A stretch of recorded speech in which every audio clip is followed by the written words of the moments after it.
आम आदमी पार्टी का सबसे बड़ा चुनावी वादा जन लोकपाल बिल विधानसभा के अगले सत्र में लाया जा सकता है। मुख्यमंत्री अरविंद केजरीवाल ने ट्वीट के जरिए इस बात की जानकारी दी। अरविंद केजरीवाल ने जन लोकपाल बिल पेश नहीं कर पाने के कारण 14 फरवरी 2014 को इस्तीफा दे दिया था। उपराज्यपाल या केंद्र सरकार से बिल की स्वीकृति लिए बिना आम आदमी पार्टी की सरकार ने विधानसभा में बिल पेश करने की कोशिश की थी, जिसकी वजह से सत्ता में साथ दे रही कांग्रेस और विपक्षी दल बीजेपी ने खुलकर विरोध किया था। वोटिंग में बिल पेश करने का प्रस्ताव गिर गया था। बहरहाल जन लोकायुक्त बिल 2014 के ड्राफ्ट में कुछ हल्के फुल्के बदलाव को छोड़ दें तो वैसा ही होगा। यूं तो नए कानून आने तक लोकायुक्त नियुक्ति सरकार नहीं चाहती, लेकिन केंद्र के निर्देश की वजह से ही दिल्ली के लोकायुक्त की नियुक्ति प्रक्रिया शुरू कर दी गई है। नए कानून के आने पर दिल्ली लोकायुक्त उप लोकायुक्त अधिनियम 1995 और दिल्ली समयबद्ध सेवा अधिनियम 2011 स्वयं खत्म हो जाएंगे। पुराने केस जन लोकपाल के पास ट्रांसफर हो जाएंगे। नए कानून में जांच अधिकारी की नियुक्ति से लेकर भ्रष्टाचार जांच के लिए भवन के सर्च वारंट जारी करने, किसी ठेके को रद्द करने, विसल ब्लोअर की सुरक्षा, ईमानदार अधिकारी को इनाम देने का कानून बनाने का भी अधिकार होगा। कानून के लागू होने पर सरकारी कर्मी को प्रत्येक 31 जनवरी को प्रॉपर्टी की सूचना देनी होगी। इसके अलावा सरकारी नौकर के खिलाफ झूठी सूचना देने वालों पर जुर्माना लगाने का अधिकार भी जन लोकपाल के पास होगा।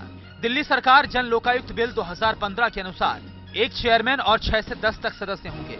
चेयरमैन की नियुक्ति मुख्यमंत्री की अध्यक्षता वाली सर्च कमेटी करेगी, जिसमें नेता प्रतिपक्ष, उच्च न्यायालय के 2 जज पिछले चेयरमैन होंगे। सदस्यों में 50% आरक्षित श्रेणी व महिला दावेदारों में होंगे। एक मुख्य लोकायुक्त के साथ 10 लोकायुक्त को तैनात किए जाने की व्यवस्था।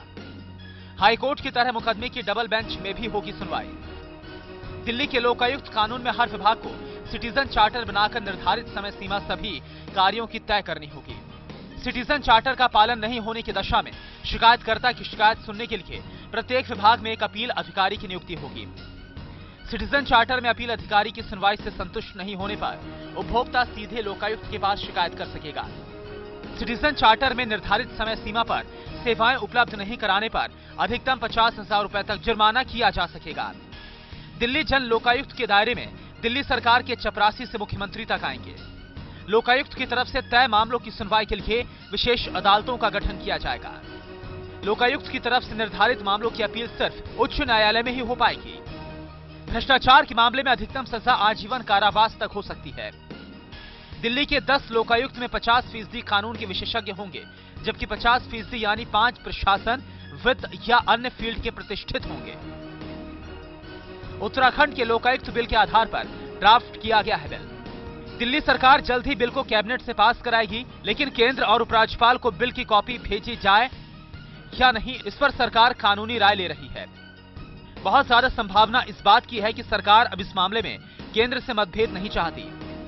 दिल्ली सरकार करीब 1 महीने के बाद विशेष सत्र बुलाकर जन लोकायुक्त कानून को पास करवा सकती है। तरुण कालरा, टोटल न्यूज, दिल्ली।